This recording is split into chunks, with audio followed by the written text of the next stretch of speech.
Welcome to the Healthcare Hustle Podcast, a multimedia project intended to highlight the careers of leaders of color across the healthcare industry. Students, early professionals, and the community at large can expect to gain valuable, unapologetic insight on the career journeys of individuals whose lived experience and personal mission has been centered in advancing health equity. Thanks for listening.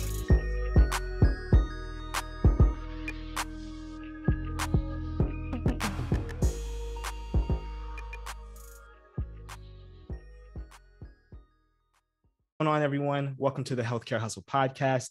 Today, we are joined by April Mickens-Jolly, Vice President of Health Equity and Culture of Planned Parenthood of the St. Louis region in Southwest Missouri.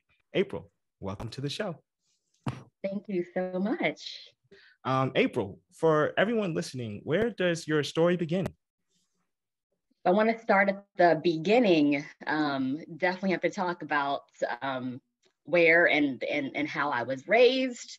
I am originally from the Richmond area, and it's one of those stories where you could say you're from the East Coast, but I am Southern.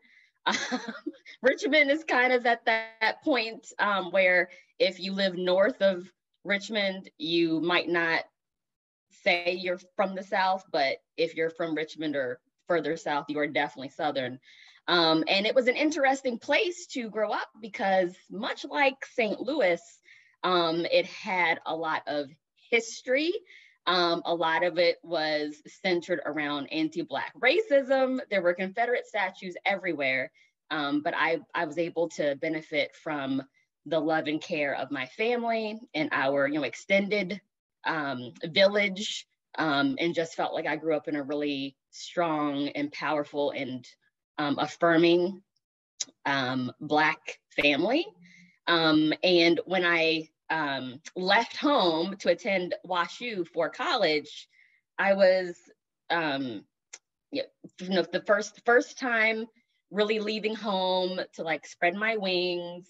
And I really felt like I was coming to a place where I could be like a real grown-up.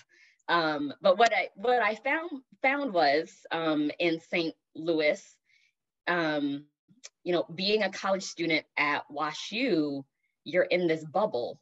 And so during my 4 years of college, I did not experience most of what St. Louis had to offer. And so I did not really understand the history and the power and the beauty of this region until I had moved away from St. Louis and came back. And during those kind of, intervening years, the 15-ish years, or maybe 12 years between my first round of living in St. Louis and this second round, my life and my career and my family has taken me on a journey that I never could have really imagined. But I really have been able to benefit from just a really strong background in terms of knowing what my values were. That certainly set the course for kind of my educational journey and my career journey. Started off as I graduated from WashU. It was right after 9/11. And so it was an interesting time to be finishing college and looking for a job in that market. Took me down a path I did not really think I was going down. I thought I was going to be like a, international investment banker somewhere. But at the time that I was finishing school, those jobs had kind of shriveled up and dried up a little bit. So I took a job as a buyer at Famous Barr, which is now Macy's. Because when I was in high school, I had a few jobs working in the retail sector. And when I became a buyer at Macy's, exposed me to all that, the corporate world had to offer, but definitely showed me the importance and the value of a workplace culture, being one of the, if not the most critical factor in how you can advance as a person in your career, and certainly really pointed out where there was, you know, in inequity in different places in that corporate structure and in the work in the world of work generally in this country. And you know, I worked as a buyer for five-ish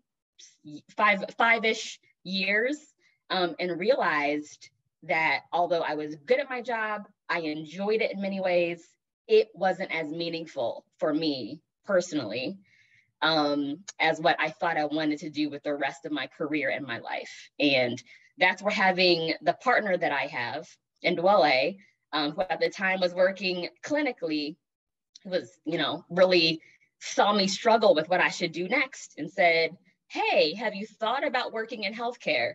They always need people that understand business and finance in healthcare.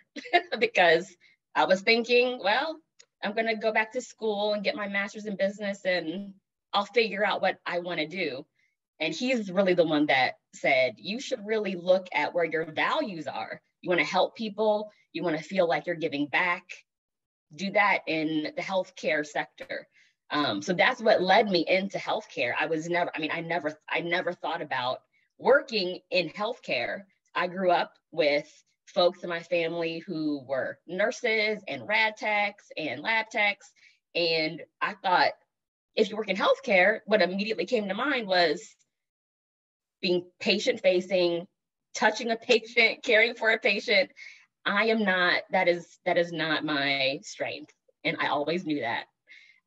So having someone else point out, there are a lot of different ways in a lot of different industries where you can live your values and have meaning and make meaning, if you just think about how you do that differently. So that's what set me down this path, working in healthcare.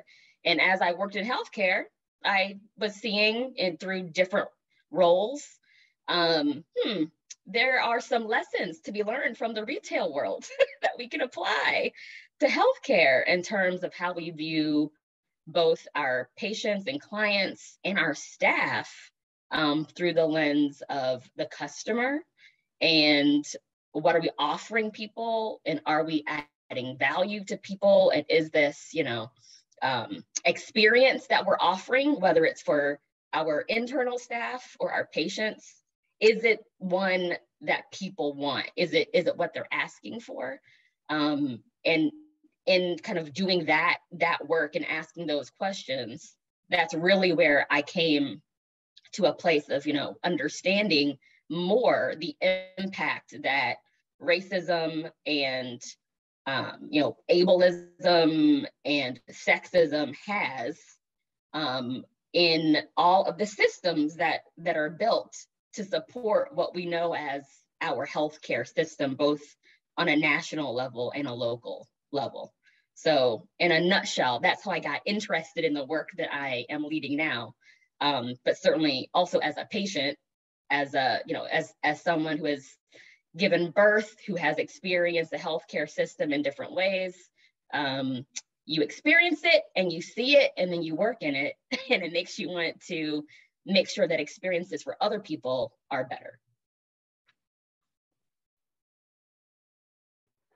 Thank you, April. Really, I got to say, as far as your journey through healthcare, just touching on the different, the different spectrums, the different aspects of the spectrum of healthcare, I think it is pretty extensive, and really appreciate your insight. One of the things that I'm kind of curious about personally is, as somebody who's had this experience from the multiple sides of healthcare, as being a patient, as being, as part of the service delivery, do you feel like you can maybe talk on some of the barriers to health equity moving forward, as you see it? Just kind of some of the things that you maybe want to bring attention to some of our listeners.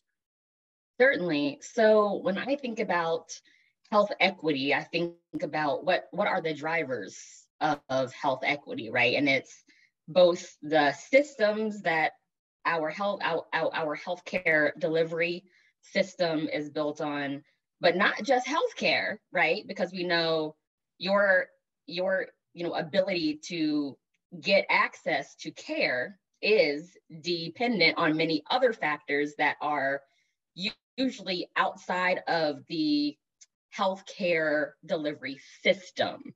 If we're talking specifically about the medical and clinical services that people are offering. And so I think about, your ability to have a living wage. Do you live in a place that has transportation access? Do you live in a place where if you are a low income person, you can qualify for Medicaid? That's not true in every place, as we know very, very well through, a Medicaid fight here. There's lots of other factors. You have access to childcare. If you have a job, does it allow you to take time off so you can take care of your health? There's a lot of, outside of the walls of the healthcare center or outside the walls of the hospital that has an impact on whether people can access the care that they need to stay as healthy as they want to be. And so when we're thinking about the drivers around healthcare equity, it's one, what are the policies in place that are that kind of undergird this system or these intersecting systems that create the conditions in which people live.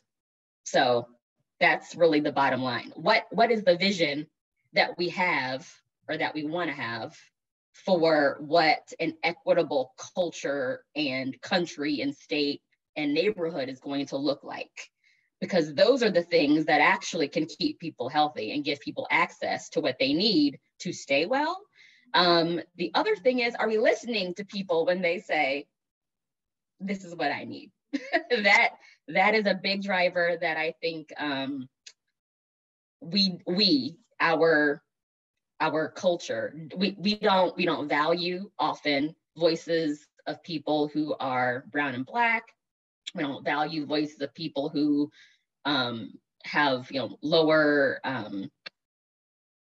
incomes. We often don't value people who are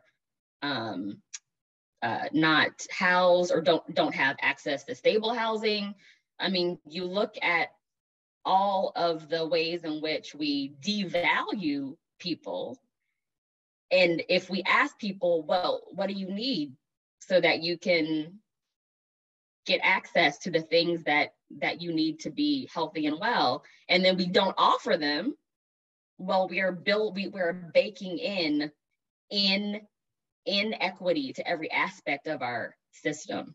And then even if we're listening and we're putting forward some things to solve for some of those issues, are we creating the infrastructure for those things to thrive? So when I talk about health equity, I'm looking at what are the drivers? Are we really focused on what folks are wanting and what they're asking for and what they've already said would solve some of the challenges that they face? Are we helping people who are doing work on the ground provide more of what they're already doing to support people? And are we creating a pathway so that the work people are doing can actually help solve the issues that people are facing? And usually that is not the case, or it's happening in a very small scale. So when I talk about health equity, I'm usually talking about what are the things we can do to support the people who are already doing this work, or how can we be advocates and allies to this work, whether it's sharing our power, sharing our resources and funding and money. It's always about who holds the power, but where does the power need to be to actually make the change? And then also thinking about, once you know what those drivers are for health equity, what is your process for actually seeing those things through? So like there's kind of a PDCA process that you can follow. It's not difficult. It's more of, do we have the will? Do we have the energy? Do we want to see these things changed? So if you think about, okay, we are listening to people or we're looking at the data and we see that, stable housing is a challenge for many of our patients.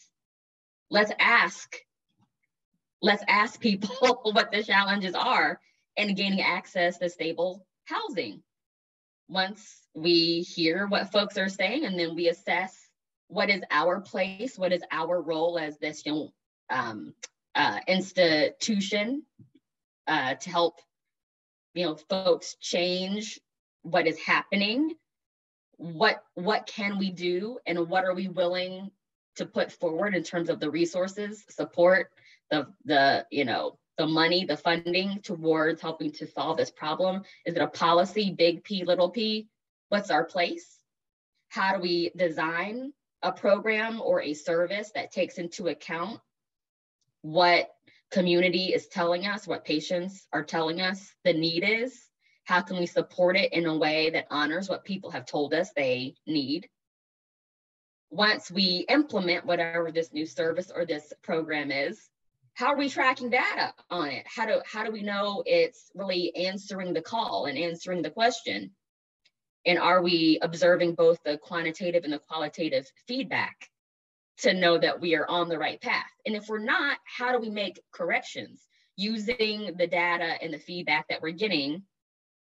Are we scaling it? Are we changing it? Are we adjusting it? And how do we communicate in a bilateral way to the folks that supposedly we are working with to engage in this process to create a more equitable system, so that it's not just, the BJC or the Planned Parenthood or the name whatever organization it is that has a certain level of access and power, deeming the problem is solved, and that we have not checked in with the folks who said this is the issue and this is how it needs to be solved. So it's both thinking through what are the drivers of equity or of inequity, starting with what is the leadership understanding of what equity is and what it means in the context in which you work and who you serve, and what is the process that you, along with your community partners, your staff, your team, what are you engaged in a way that is both listening and honoring and sharing that power and that privilege that you hold with folks who are already doing the thing on the ground and need support doing it? Or are you creating a pathway for this work to be moving forward? And it's this kind of iterative cycle. You're never going to achieve equity.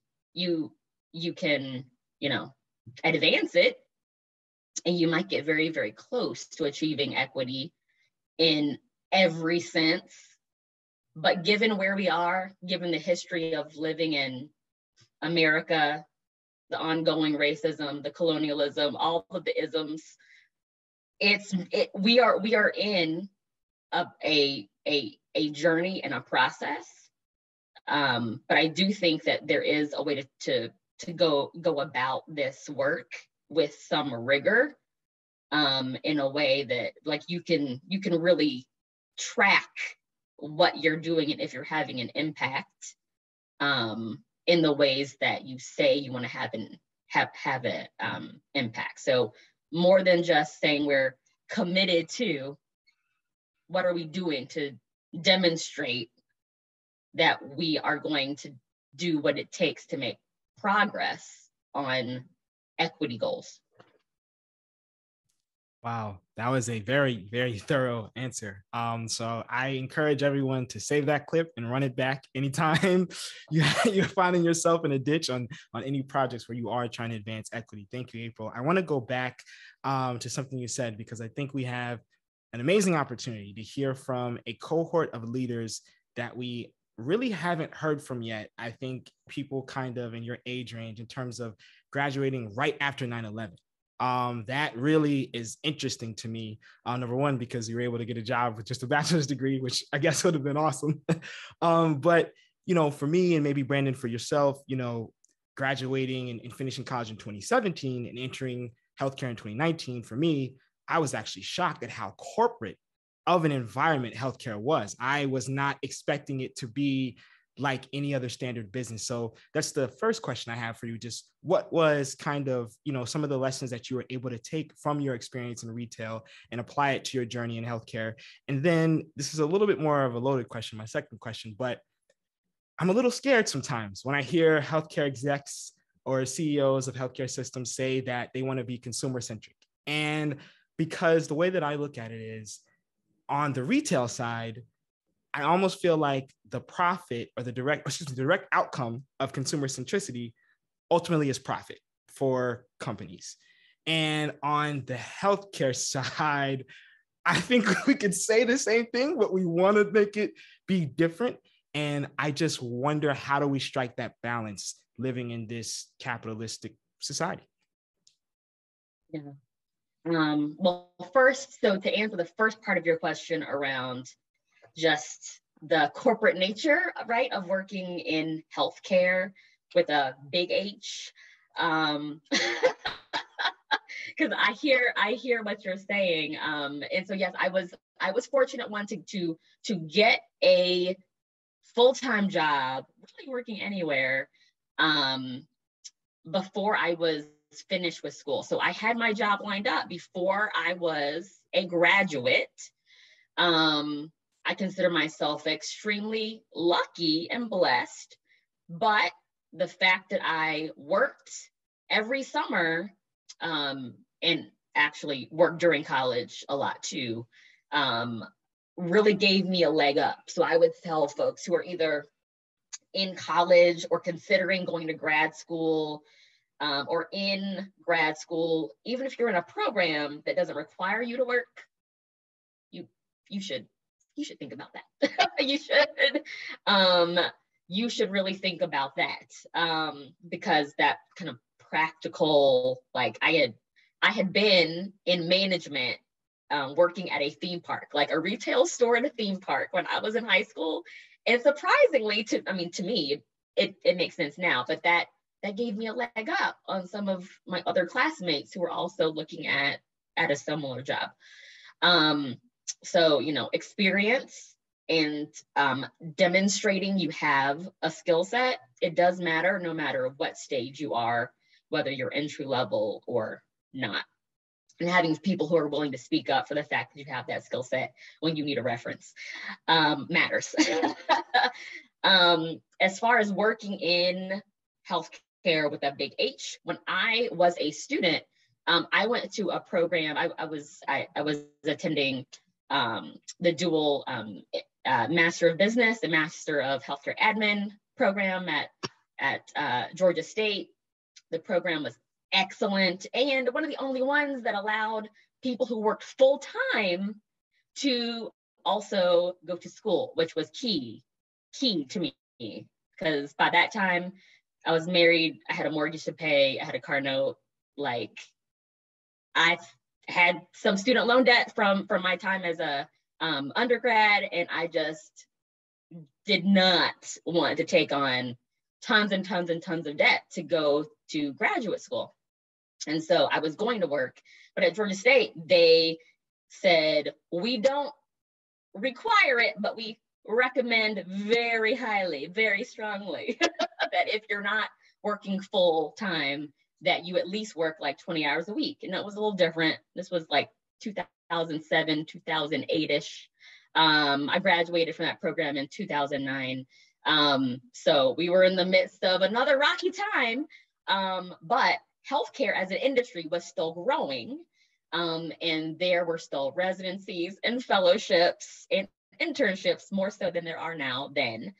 So I was working for a not-for-profit healthcare system, DeKalb Medical, which in Atlanta, I believe Emory has merged with that system. But there was another graduate of my program who was probably 10 years ahead, who was hiring interns from Georgia State to work at the hospital. So I was going from a for-profit, like corporate retail kind of space at that time to work in a not-for-profit healthcare setting. So it was a little less corporate, actually, than what I was used to. But had all of the systems and structures that a healthcare system has. So I was really able to get a lot of knowledge and to make sense around this moniker that we sometimes say in healthcare, no margin, no mission, because I had access to senior leaders who would really break it down to me, what services actually paid the bills and which services were not paying the bills. Like, I think a lot of people would be shocked that at many hospitals, delivering babies does not pay bills. So when you look at public policy and you see what's happening in hospitals, especially in rural areas, and you see labor floors closing, it makes a lot more sense to you, right? Rather than, oh, these hospital boards just don't care about us. They're just trying to keep the doors open. So it gave me more of like a systems lens around, oh, this is how healthcare works. I mean, I had heard a little bit of it from my husband, who was working clinically at the time, treating patients. The whole reason he went into healthcare admin was because he was treating patients and was like, how come my patient, I'm saying from the clinical point of view, they need PT 3 days a week, but they can only afford 1 day a week. Why is that? Look at our healthcare financing system, right? That's requiring, in some cases, $100 copay every time somebody comes in. I mean, so making sense of how nonsensical our healthcare, system is financed was really something very eye-opening and new for me. But I didn't really connect, or didn't really have a preference at that time about, do I want to be in a corporate healthcare space? Do I want to be kind of in a smaller space? Do I want to be in a federally qualified health center model? I was still too new to healthcare to know. So when I graduated from my graduate studies, I was working for a for-profit healthcare company that was helping to staff hospitals around the country, many of whom were in rural places, with the hospitalist and ED staff that they needed, so the physicians. And it was very interesting to be working at a for-profit company serving mostly not-for-profit hospitals. Some were were owned by for-profit companies. But after that experience, I realized I preferred to work for a not-for-profit entity, because the profit motive in healthcare, to your point, made me feel a little bit icky. Not to say it doesn't have a place, because you look at all these startups that are, coming up to fill gaps. For-profit startups might have a bigger impact on health equity and access in some cases than the current not-for-profit ecosystem. That's a great point, by the way. No one's ever made that point. That's amazing. Wow. So there is nothing wrong with working towards improving the system and being able to make a profit while you do it, as long as you really understand what your profits are representing and what they're going towards. So people can look at that through their own paycheck and how they use their own money, right? But I don't see myself at this point in my life working for a payer. It's because I know too much. And some of our payers are doing really good work to advance equity and really helping to create frameworks and working in a collaborative way with hospitals and systems. But for me, I am more than likely, if I'm not working for myself, I'm going to be more than likely working in a not-for-profit space. And, I'm really sensitive to where I see my value being, where I see my skill set adding the most value. And that, at this time is in the not-for-profit space, where there's a lot of collaboration, but could be more between not-for-profit actors and, organizations that are already partnering, or not, if not partnering, existing within the same, universe. So like part of my job is to make connections between like Planned Parenthood and what are some of our community partners doing that also, intersect with our goals for a more equitable future for people, whether that's access to care or it's access to all the other elements of people's lives that have an impact on whether they can be healthy. So I will never tell people not to take a certain job because it's corporate or it's for profit. There's going to be an element of corporateness to any institution, right? I think the challenge that a lot of institutions have right now is more centered around how do we live our values, whether you're for profit or not. In the summer of 2020, a lot of not-for-profits as well as for-profit corporations made a lot of promises. Are folks delivering? I mean, I think there's something to be said for examining whether that's happening, and it's not so clear cut all the time along whether it's not for profit or a for profit on their ability to live out the values that they hold dear. It's really about the leadership willing to do the work that needs to be done.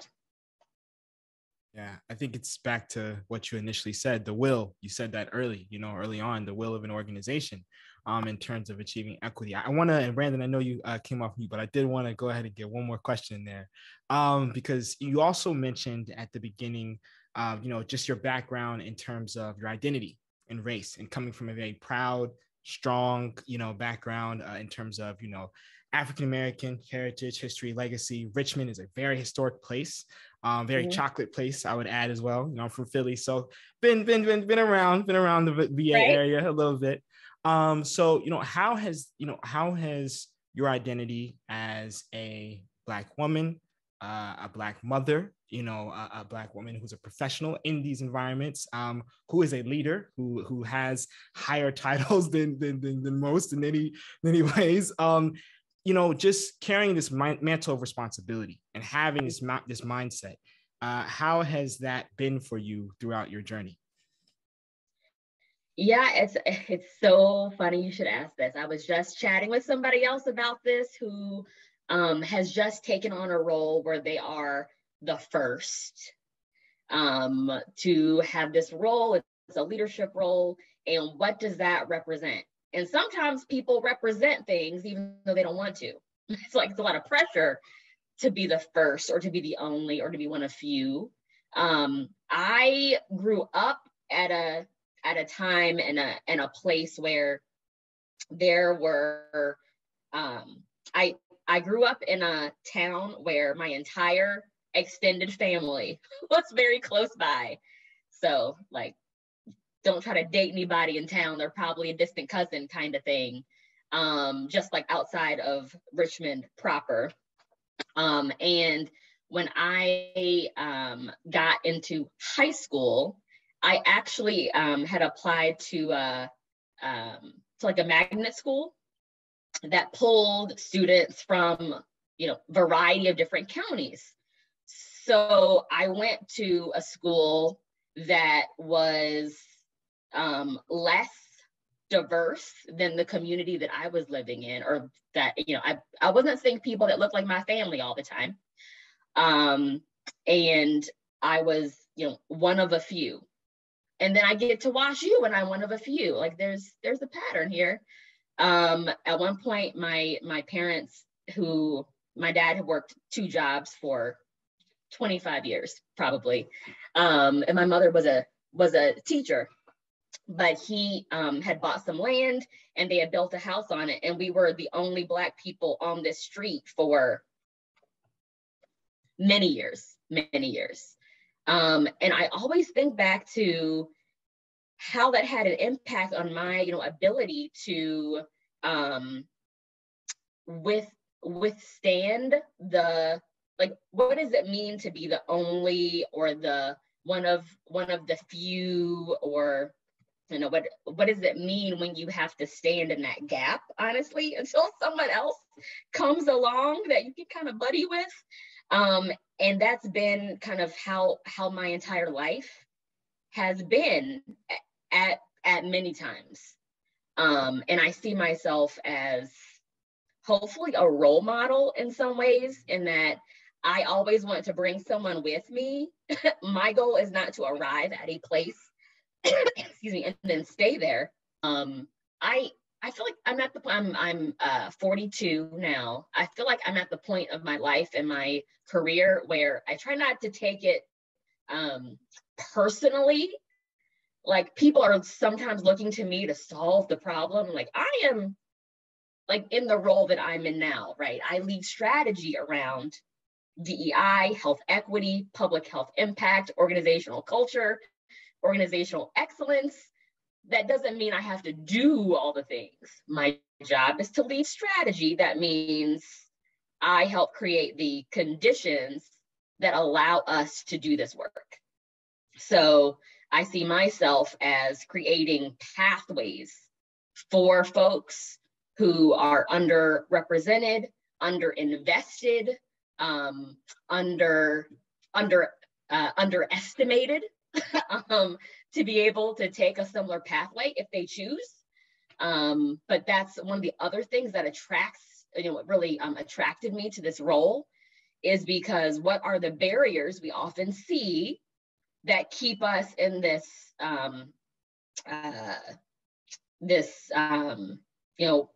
system where we witness people having to be the only or the first so often, with all these barriers set in people's way.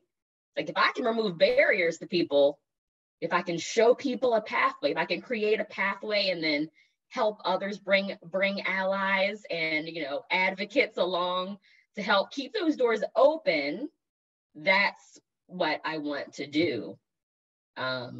I hope we're in a better place to be able to do that. I think there's so much more scrutiny on when that doesn't happen, because usually, I'd say in the battle days, which are sometimes still today, but like, people would come in, be celebrated as the first, the only, but if your colleagues, if your leadership really isn't ready for what you bring to the table, then they don't appreciate you, and then you end up making an exit. And that's, I want to be a part of helping leadership teams that I serve on change that. So that is not the pathway, right? That other Black women or other people of color or queer people or disabled people or whomever the underestimated, undervalued group or person is. I don't want that to be the way that they have to experience their working life.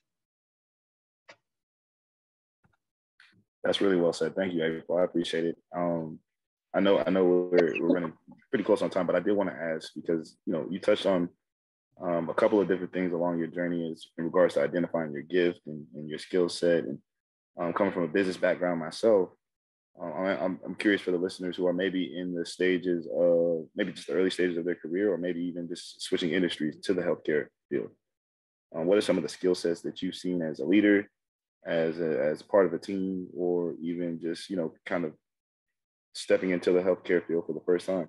What are some of the skill sets or gifts or some of the things that you think are strengths that you really use or leverage well to add value to your companies or to your organizations? I'd say first is have a level of curiosity, whether that means, I don't know how to do this, but I'm going to figure it out, or I'm going to research, or I'm going to use the resources that I have to, investigate what this is that I need to be doing so that I can get the skill set that I need. I do think that oftentimes doing the legwork or the research is so powerful, because then you can go to your boss or go to someone and say, hey, I understand the basics. I'm asking you a very specific question, a very knowledge-based question about how to get this thing done. The second thing would be cultural humility. And what I mean by that is knowing that you don't know everything. You can't know everything. And listening to other folks, especially people who have been there and done that, whatever that is, can be a very powerful way to understand what has already been tried, what is working and why, or if something's been tried, why it didn't work. So that when you add value, you can be more certain that you have the history of what's already been taking place. There's always a history. There's always a backstory, right, to a problem that any enterprise is facing. And knowing that you don't have all the answers immediately, I think is a good way to go about your work, whether you're in leadership or you're entry level. The other thing is just really thinking about your role as a teammate and a colleague. So like when people say, oh, so-and-so has good interpersonal skills. I think what they're saying is that person doesn't make me feel like I don't belong in the team.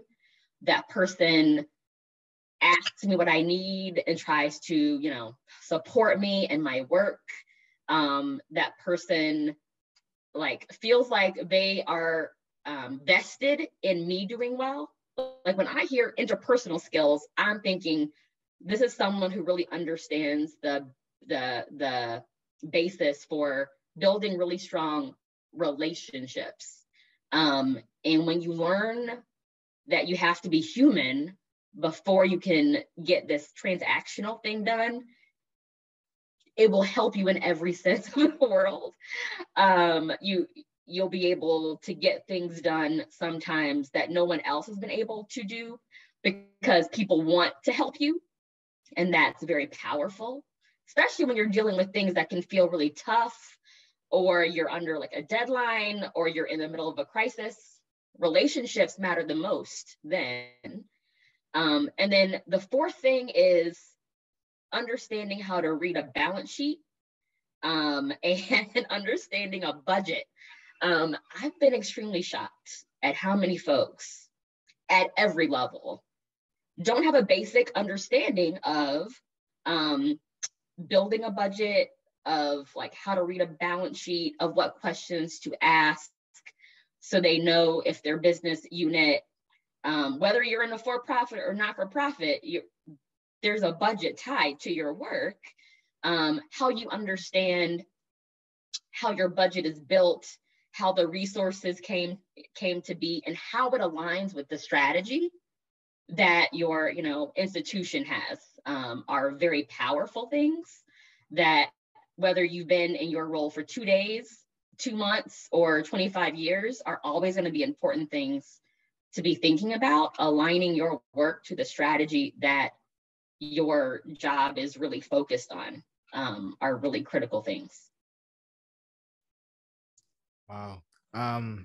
This has been a lot of excellent wisdom.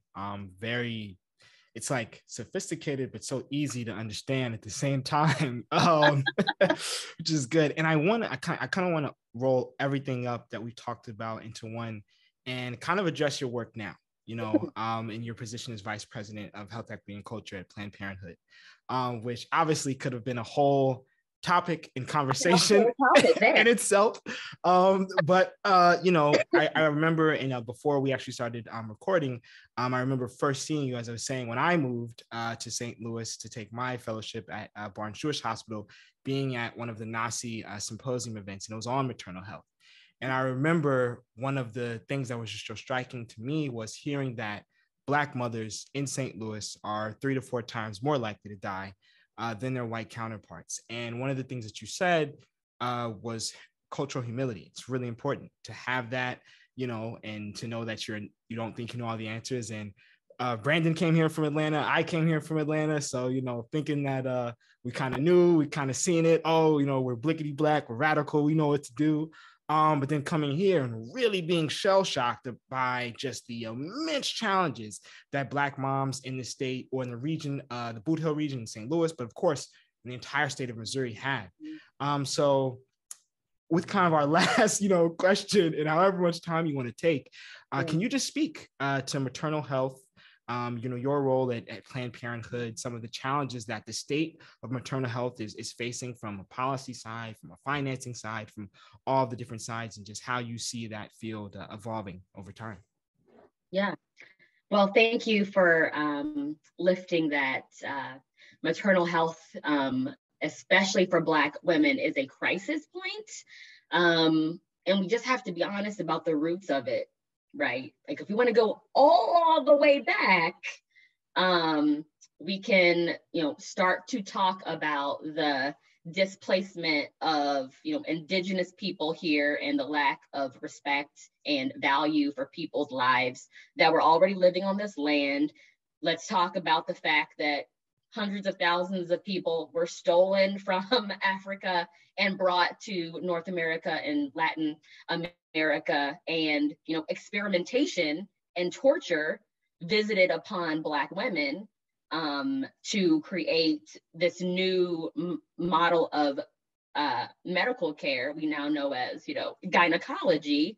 When we look at the history of how gynecology and what, you know, some people call women's health, really has its roots in violence and terror and not valuing people that have vaginas and, you know, a uterus. And when we think about that, are we actually shocked that we're at a place where we devalue the things that Black women say they need when it comes to medical care, or women or people with female sex organs generally? Because if you look at the outcomes in the literature for many ailments that women have, you'll see a lot of discourse in the journals around the sexism that's rampant in medical care, and definitely racism. And medical racism is a crisis of its own. So that's what underpins, right, the crisis that we're in. It extends to the policy failures that we have. You know, when we look at who is most likely to live in a place with poor air quality, right? So environmental racism. So there's an ism there. When we look at, you know, who's most likely to have access to high quality healthcare coverage as an insurance, all of these things are linked. Like if you think about, I don't know if this came up during that panel that you were talking about, but when we were thinking about, like, for the Sake of All project that looked at what are all the overlapping maps around the St. Louis region, whether it's life expectancy, value of housing, educational attainment, healthcare attainment, et cetera. If you look at where all of our neighborhoods have been redlined, you can see where the disinvestments are taking place. So is it any wonder that the majority of places that have seen extreme disinvestment based on race are also some of the neighborhoods where we see this crisis showing up the most? It's also important to say that if you're a Black woman, you are at just as great a risk of having a poor health outcome during your pregnancy or after birth if you've been to graduate school. In fact, more so if you've been to graduate school. So it's not just about the income. It's not just about the education. People sometimes want to put these qualifiers on there. No, it is the racism, okay? So if you listen to people and give people the best standard of care, we wouldn't be seeing this. We would not be seeing it. So another reason why I'm very passionate about both the little p and the big P policy work, right, is around what are the systems involved in creating the environment where we can really live out the principles of reproductive justice, your right to have a family and live safely with them, to not have a family and to do what you need to do and want to do to be able to thrive and live your best life. That's both big P, like what is the state and the federal government doing to support Black women and femmes and their families? And then inside of the institutions, inside of these healthcare settings, inside of educational settings, what are we doing to support people, especially Black women and girls, to be able to make the choices that are best for them based on what they want and what their needs are, and how are we supporting that? So it's really multifaceted, and if folks aren't thinking through this work with an intersectional lens, the overlay of race, gender, socioeconomics, neighborhood, it all matters, but we need to be clear that race, specifically anti-Black racism, is at the root.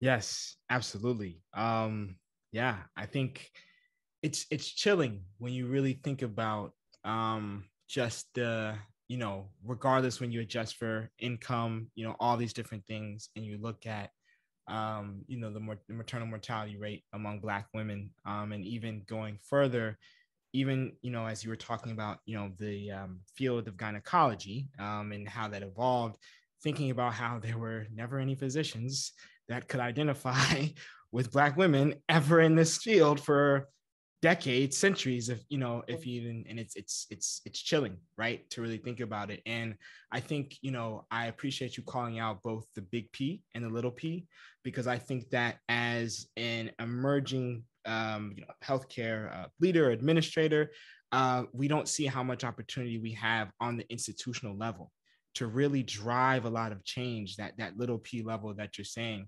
And it takes the humility, it takes the will, all of these different things that you're saying. So I appreciate you shedding light on that, and being in the position that you're in, and again, taking on this mantle responsibility, because it is not easy. And I'm sitting here thinking that I've gotten tired being, one of the few Black faces in the room, but how can I get tired if you're still going hard every single day? All right to be tired, and I also encourage people to rest. Oh, yeah. That's something I think that we don't talk about enough, is you got to take time for yourself. Like, sometimes I'm like, you know what? I can't people today. I need to take a break. And I let my colleagues know I'll be available via email and text, because I'm working on some other things, or I'm taking a personal day for my mental health, because, everything is streamed now. Like, it can be a lot to, observe how casually the racism is happening on the national stage at all moments. And so I just encourage people, especially people of color, to please take some time to decompress, because it can be a lot. So. Yeah. Brandon, I didn't know if you had any closing comments, or. Yeah, no.